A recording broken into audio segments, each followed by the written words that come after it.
All right, everybody, we're going to move into section 6.2, and I will not lie to you guys, this is a tough section. They actually did you a tiny little bit of a favor right here, maybe, if you want to look at it optimistically, because as we're moving into the discussion of volume of three-dimensional solids, they broke it up into two different sections. So 6.2 you'll see is just called volume part 1, although there are two different kinds of volume problems just in this section, but the third type of volume problem they save for 6.3. So this is going to be a tough section. It's only, I believe, 8 slides long, but even so it's going to take us a while to talk about and explain our way through. So I think I'm probably going to split this up into 3 different videos here, and hopefully that'll help you digest it a little bit better. What we're going to start talking about here with volume, everybody, is actually going to very closely mirror and mimic the conversations that we had together in 6.1 when we were talking about area underneath a curve. What we're going to realize here is that with all 3 different types of volume problems, there are certain general rules that are going to be the same for every single volume problem that we are going to do, no matter which of the 3 types it is. So what I have drawn here, and this took me a long time to do artistically, and I hope you guys really appreciate it, is a highly sophisticated 3-dimensional shape called a blob. It is spelled B-L-O-B, so please make sure you get that right.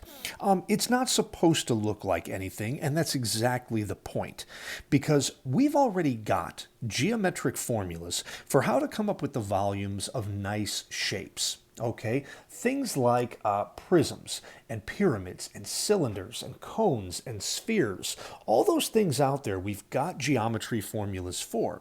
But just like in 6.1, how we kind of got away from set area formulas and learned how to find the area of any shape in general out there between 2 curves, now in volume, in the later part of chapter 6, we start talking about general ways or general rules for figuring out the volume of any 3-dimensional shape, just as long as it can be mathematically described some way. So this blob that we have drawn right here isn't meant to look like anything in particular, but what I basically want you guys to think of is that it's a big loaf of bread. And I say that because, as you might be able to tell from that little red thing that I've drawn in the middle, we're going to be cutting whatever our blob is into slices. So I want you to imagine that this blob is one big loaf of bread. And what we're going to do is we're going to slice this loaf of bread into a whole bunch of slices. Now, if you were to do this with a machine, which, most bread is sliced that way, everybody, those slices are all going to be pretty much the same thickness, but that's actually not really important right now. So I want you to imagine that there's 25 of you in class, and I took a big whole loaf of bread and I cut it up into 25 slices by kind of making some parallel cuts right here in the middle of that shape. And so what I'm going to do then is take each of those 25 slices and give one piece to each one of you guys. All right, and we're going to talk about, all right, how might we be able to figure out what the volume of the entire loaf of bread was now that it's kind of been divvied up? So this is the general rule, the general plan for how we're going to find the volume of our loaf of bread or any 3-dimensional blob. What do? We cut it up into slices, and we start talking about the cross-sectional area of one slice. Now this blob kind of looks like it is circular in its nature. So if I were to kind of shade in this circle right over here, if that is in fact a circle, it's the area of that little circular type shape that I'm talking about. Now that area is actually the hard part to every volume problem that we're going to do. The area of that isn't always going to be a circle. It's going to change from problem to problem. So without being too specific, we are simply going to say that the area of one of those cross sections is going to be A of X. Now let's stop and talk about that right now. You'll notice I didn't say that the cross-sectional area is a constant, like 5 or 11, because of course it's always going to be different. And it might even be different within the same shape, depending on where you take that slice. Like this one I've drawn on the left here looks bigger than the one I've drawn here in the middle, which both look bigger than the one on the right. So that cross-sectional area is a function of X. And that's really, really important to realize. Now, the thickness of one slice of bread, that is what dx is going to measure. And we've seen the dx certainly before when we were talking about area problems, and dx represented the width of one of your rectangles. So the point to realize here, what we can carry over into three-dimensional blobs from two-dimensional areas before, is that the more slices we take, the more accurate our approximation is going to be. So ideally, turn that down a little bit, save a little battery. So ideally, how many slices would we like to take? Well, infinitely many. And that means that each slice itself would be infinitesimally thin.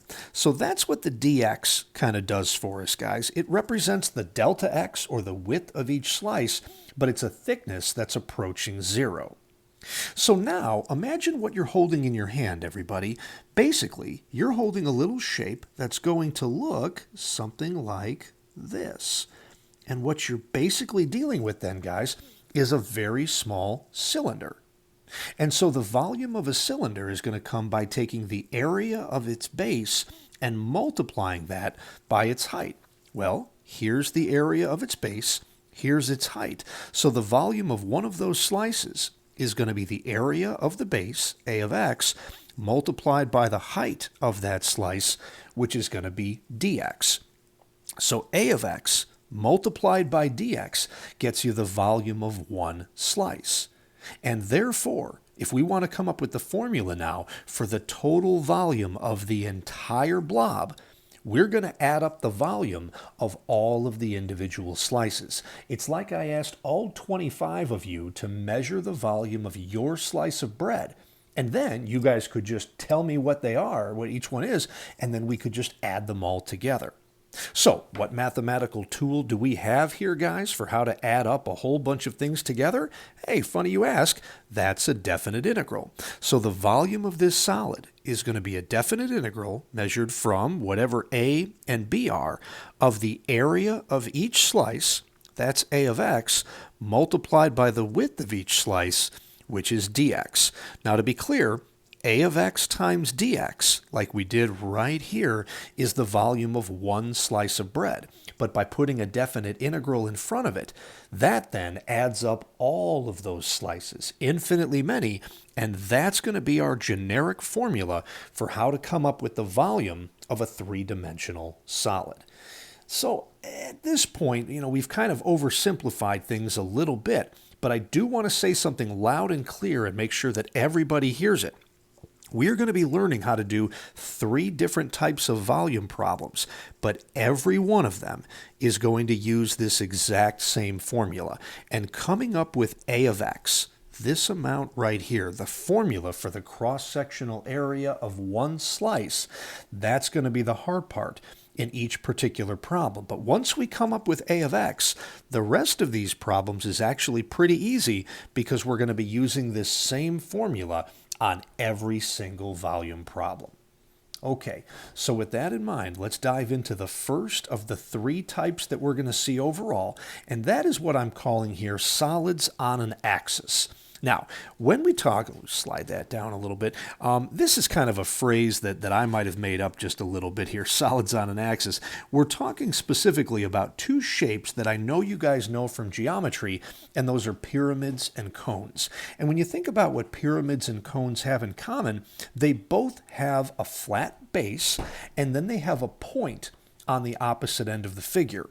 Now, that's obviously what's going on in this diagram down here on the bottom, but we might want to just think about things a little bit different. I actually want you guys to think about this line that I have going through here horizontally, which I would normally be tempted to call the x-axis because it's horizontal, but I'm actually going to change that a little bit in this problem. So let's hold off on what I just did there. But the important thing is that I actually want you to think about this solid here that we're dealing with. It looks like a pyramid in this case, actually starting at that red dot right there. That point would essentially be your origin with a coordinate of 0, and that from this point, the pyramid kind of grows out of it. And the farther we move away from the origin, the bigger that this square right here is going to get, and that means the bigger the pyramid itself is going to get as well. So I want you to think about kind of a dynamic figure that started here, okay, and then got a little bit bigger and moved to here, and then maybe a little bit bigger and moved to here, and then eventually, oops, there we go, eventually got to this red square here on the other side. So I want you to think of this as a dynamic figure that's moving and growing, and not just a simple static diagram. Okay, so with all that in mind, let's see what's going on in this problem here, everybody. We are going to find the volume of a square pyramid in which the side length, S, and I think you can see what that is in the diagram. Your side length right here is equal to 1/2 of the height. And I didn't draw this terribly well, but the height of the pyramid, you'll notice right here, I changed that horizontal axis from dashed to solid. And that is because this red amount right here represents the height, H, of that pyramid. Of course, it's just laying on its side. So what we're saying here is that in this pyramid, no matter how big or how small it is, the length of one side of its square base is always going to be half the measure of its height. And we want to figure out the volume of this pyramid where, or a lot of us think of that as when, the height is actually equal to 12 inches. Now, if you're wondering, and if your mind's already wandering on you just a little bit right here, remember that I almost always start you guys off with a problem that we can do using calculus, but not one that requires calculus. Or better yet, a problem that we can verify using geometry when we get done. So actually, you know what? Now that I've mentioned that, let's go ahead and do it. All right? We know, or we should know anyway, guys, how to find the volume of a pyramid using geometry. That formula is volume is equal to 1/3 times the area of the base times the height of that figure. So what's going on in this particular pyramid? Volume is going to be 1/3. The area of the base is the area of this square right over here. And what do we know? We do know that when this pyramid is full grown, if you want to look at it that way, its height is going to be 12 inches. So I know that's going to go right there. And then S, the side length of a square, is half of H. So when H is 12, S is going to be 6. And that means that the area of our square base is 6 squared, which is 36. And we're multiplying that by a height, we said, of 12. Well, 1/3 times 36 is 12, and 12 times 12 is 144, and that would be cubic inches. Now, one of the great things about math, everybody, is that when we learn something new, it doesn't contradict and it doesn't replace existing things that we already knew. It merely supplements that. So that answer, which a geometry student should be able to give me, is correct. And I am not here to tell you guys that that is not the answer, and I'm not here to tell you that that's not the best way to do it. All I'm saying here is there's another way we could do this problem that we're going to practice right now, and we should get the exact same answer of 144 cubic inches. If we don't, either our new method is wrong or our old method is wrong, and that's what we're here to work on. So let me get back to this diagram now, and let me try to approach this one kind of the way that we normally are going to approach it here moving forward. Now, we talked on the previous slide about any three-dimensional shape, which in this case was just a blob, and cutting parallel slices so that we get this one little red slice right there, guys, which actually ended up looking like that, this one little red slice cut out of the middle. We're going to do this exact same thing right here. So actually, you know what? No, let me go to purple with this one here. Okay, so what I'm going to do, and I'll try to do this a little neater than I did before, is I'm going to cut one slice out of this pyramid here like this, and roughly, I'm sure that's not going to be perfect, but that slice is going to look something like this. And then, of course, there's another slice that we're taking either right before it or right after it, however you want to do it. So we end up with this funny little shape. Doesn't look so much like a hockey puck the way that the last one did. Okay, but it's basically something looking like that. And this is a kind of a weird loaf of bread to look at it that way, but I'm going to make a whole bunch of those slices being cut out of there. Now, what I told you guys a while ago, all right, and it's true, is that the hard part to every single volume problem that we do is coming up with the formula now for the area of your cross-sectional slice. So before we do anything else, we've got to come up with the formula for the area of that cross-section. So you've got to ask yourself, what shape is that cross-section that we just cut out there? Well, as I think you can see, that shape is going to mimic the shape of your base right here at the end, which is going to be a square. So let's not overcomplicate things. Let's start with something really simple. The formula for area of a square is simply side squared. Start with something simple that you know is true. I feel good about this. The area of a square is side squared.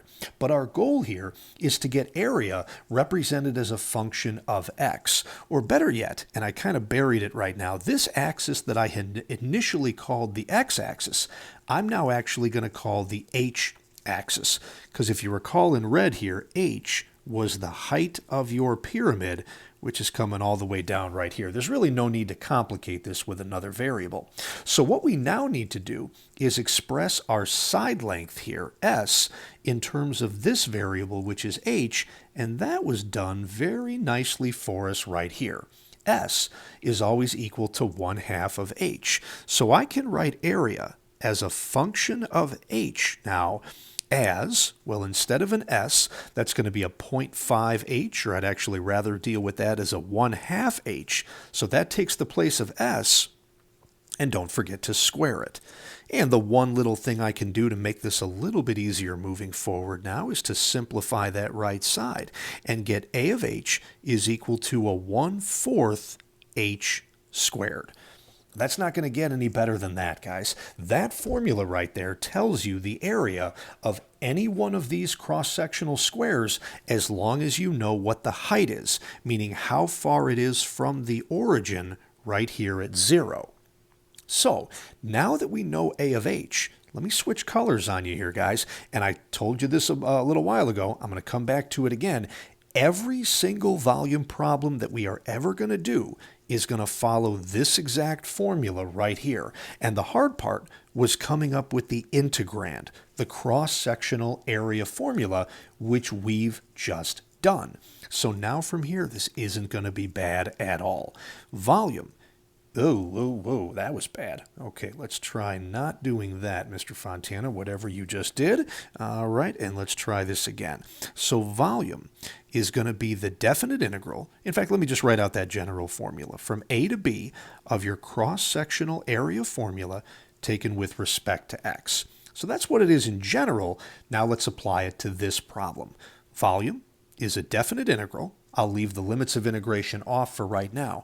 Our cross-sectional area formula is what we just came up with a moment ago here. That is the 1/4 h squared.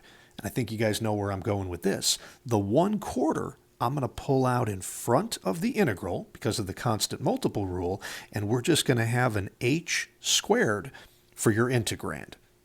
So the 1/4 h squared takes care of the cross-sectional area formula. That's a of x. We're integrating all this with respect to, in this case, it's an h problem. We're using an h-axis instead of an x-axis. Okay, and the only thing that's missing now are the limits of integration. And I hope I've said this enough lately that it's starting to sink in. A and b are the lowest values of your variable in which this solid exists. So for us, we're looking at h values, and this is our h-axis. So this pyramid begins right here when h is equal to 0. No, that's not where that was supposed to go. 0, there you go. And it ends right over here when the height of that pyramid is equal to 12. So we're going to put a 12 right there for our upper limit of integration. And everybody, that's the setup. Now, in a lot of these cases, we're going to be going straight to our calculator because these integrals are going to get kind of messy. But this one really isn't all that bad at all. So, give me just a second. Oh, I know why that's there. I'll explain later. Anyway, let me move that guy down, and yeah, I better explain that. Anyway, what in the world is going on right here? All right, so that is an integral that I think we can do by hand. Let's see what it looks like here, guys. All right, so what's going on? Volume is equal to, now, the integral of h squared, would be a 1/3 h cubed. I'm going to combine the 1/4 that was already out in front with the new 1/3 to get a 1/12 h cubed for the antiderivative, and this now gets evaluated from 0 to 12. So volume then is going to be a 1/12 times 12 cubed minus a 1/12 times 0 cubed. And I wrote it this way. I usually would leave the 1/12 out in front, but I wanted you guys to see what was happening. First of all, the 1/12 times 0 cubed we can ignore, and 1/12 times 12 cubed, none of us knows what 12 cubed is, do we? It might be 1768. It doesn't even matter. The point here is, this is 12 times 12 times 12 divided by 12. So that 12 cancels out with one of those 12s, and it just leaves us with a volume now of 12 squared, which is 144. And as far as units go, everybody, everything here was being measured in inches, so that is going to be 144 cubic inches for the volume of this pyramid. Now, if I can explain the weird little picture right here, the point I wanted to make that I'm sure hasn't been lost on you already is that we initially got the volume of this figure using geometry and got 144 cubic inches. Then we turned around, and admittedly, we did it in a more complicated way using calculus and got the exact same volume of 144 cubic inches. And so the point I was trying to make here, everybody, is the old phrase, there is more than one way to skin a cat, all right, which people kind of think you're a psychopath when you say that. Look it up, kids. Google it. It's an actual thing, okay? In fact, wait, I can show you right now so you don't think I'm crazy here. More than one way to skin a cat. All right, Mr. Fontana was looking at barbecue stuff here. Sorry. So here, I know you guys trust Google more than you trust me. More than one... There it is. More than one way to skin a cat. I'm not even going to look in the origin there. My point there is, guys, be careful about Googling images for skinned cats, because there's some weird people out there in the world. So here's a shaved cat instead, which is weird, but less gross than the first thing I found. Okay, so that's what's happening in this problem here. Now, is that the easiest way to do this problem? Absolutely not. The geometry was much easier, but this method here kind of opens up the door to allow us to find some volumes of more complicated problems that we couldn't normally do. And actually, the last little thing I want to do to just tie a bow on what we're doing right here is this little problem. Find the volume of the frustum of this pyramid taken from h equals 6 to h equals 10. Do you guys know what a frustum is? If you can answer that question right now, it's probably a good test of your reading skills, because I don't expect that any one of you knows this word or has ever heard it before. But if you read the whole sentence, I think you can probably figure out what's going on. A frustum of a pyramid or a frustum of a cone is basically a truncated or cut off pyramid or cone that doesn't include the tip. So if we were going to try to draw this figure kind of all over again, in fact, why didn't I have that figure here again? Can I get that from here? Let's see if I do. Oh, that's not what I wanted. If I do this, maybe I can copy that and bring that here. And maybe I can... Hey, son of a biscuit, that worked. Okay, guys. So what's going on right here? We knew that when this figure was drawn full scale here, its height was 12. The frustum of this pyramid would be a portion of the pyramid starting at h equals 6. Now 6, not incidentally, is half of the distance from 0 to 12. So I'm just guessing, but I'm going to say that 6 is maybe right about there, and that 10, oh, I don't know, would be maybe right about there somewhere. Okay, so what's going on right there then, everybody? I'm going to go to blue for this here, and what we're going to draw is a portion of this pyramid here that, let's see, probably begins, just eyeballing here, guys, nothing too scientific here, but you see how I'm kind of surrounding that red dot at 6? that blue square is going to represent the top or the starting point of that particular figure right there. And then, let's see, maybe this blue square right here would represent the bottom or the end of that figure. And so the frustum of a pyramid is a portion of the pyramid that doesn't include the point, dang it, or the tip. Oh, I hate it when I do that. Oh, now I lost the whole thing. Dang nabbit. Maybe I can move that stupid black line out of the way. No, I gotta undo that too. Oh my God, I've wrecked everything. Okay, you. Okay, that's what I was looking for there. Good, good, good. And don't forget this piece right over here. So what I have drawn there, everybody, that's what we consider to be a frustum of a pyramid. Now, how are we going to find the volume of that frustum? You guys don't have a formula for that, or at least I don't believe that you've learned a formula for that in geometry, although a crafty geometry student could figure that out, and you probably could as well. But this actually lends itself really well to what we're going to try to do here in this section. You still have, just like before, these cross-sectional slices that are all, dang gummit, I did it again, cross-sectional slices that are all similar squares to one another, looking something like this. So the volume formula that we've been dealing with is still going to work. Again, let me, no, not do that. Here you go. So let me write that generic formula again. It's a definite integral from a to b of your cross-sectional area function, a of x, taken with respect to x. Not much has changed for us right here, guys. Volume is a definite integral.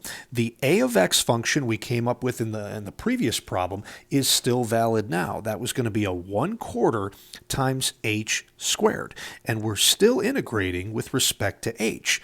The only difference now are the limits of integration. And I think if you understand limits of integration, you know where I'm going with this already. We're not going to begin measuring the volume of this pyramid until we're going to start it at h equals 6. That is the lowest value of h in this frustum. And then we're going to stop measuring this thing right here when h is equal to 10. And now you look at this and you go, oh, that's really not that much harder at all than what we just did in the last problem. Okay, and that's exactly what we're hoping to realize here. So with that in mind, all right, guys, let's see where we can go with this. Volume is going to equal, again, the 1/4 times the 1/3 is going to give us a 1/12 h cubed for our antiderivative, evaluated now from 6 to 10. This one isn't going to work out real pretty, you guys. So now I'm going to leave the 1/12 out in front, and in brackets, 10 cubed, I'm pretty sure, is going to be 1,000. 6 cubed, 36 times 6 is 216. And last I checked, everybody, oh, I don't know, it's going to be 784 divided by 12. Oh, and let me see right here. 7 plus 8 plus 4 is 19. That's not divisible by 3. So forget about that. I can take a 4 out. That would work. All right. 4 into 784. Oh, I don't know. 4 into 7 goes once with a remainder of 3. 3 and 8, 38 is going to be 9. 24, now 196 over 3. I think that's as good as that's going to get. So 196 thirds cubic units is going to be the measure, the volume of that frustum that we have in blue within that figure there. So, kind of a difficult problem to do geometrically, but now that we've already kind of figured out what's going on here, guys, in terms of how to find the volume using cross-sections, it wasn't that hard to take the legwork that we did on example 2a here and just flip it around to come up with the volume of that frustum. Now, I'll tell you guys right now, there's not very many problems that you're going to see on homework that require this method. Out of the 3 types of volume problems, this one by far is the one you're going to see the least. But I will give you this little bit of advice. The book is going to try to get you to set up these problems in a particular way. Ignore their advice. try to set them up horizontally, the way that I've done this one right here, with your origin being here at the vertex. They'll try to get you to make this point the origin and have the figure growing out in the other direction towards the vertex, and it's a huge pain to do it that way. So try to do those problems the way that we've set them up here, and I think you'll do okay with that. Okay, guys. I'm going to end this video before we move on to the next one for solids on the plane. So good luck.